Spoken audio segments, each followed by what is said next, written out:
तो जय जोहार संगवारी हो आज मैं बनावा था वो सुखा भाजी मतलब चना जो रही थी ना चना भाजी और सुखा वाला भाजी अपन खोला चना खोला बोल था कि का बोल था तिल नहीं जाना लेकिन ये सुखा भाजी है रे जिला में चुरो डरी हवा और ये दे अभी फ़ौरन बर लहसुन और मिर्ची काट के रख डले हवा।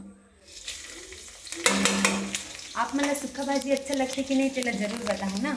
हमारे यहाँ तो सब जन बहुत ज़्यादा पसंद है रे कावर की नहीं जाना ना कि सब जन पसंद है बहुत ज़्यादा।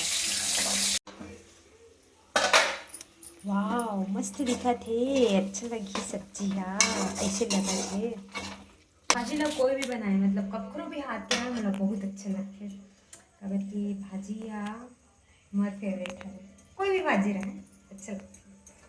तो संगवारी हो आप मन जरूर बताओ कि ऐसे भाजी आपन हाँ खाते कि नहीं काबर की गाँव हम तो ज़्यादातर खाते अच्छे हैं नहीं। तो मिलते हैं नेक्स्ट वीडियो में।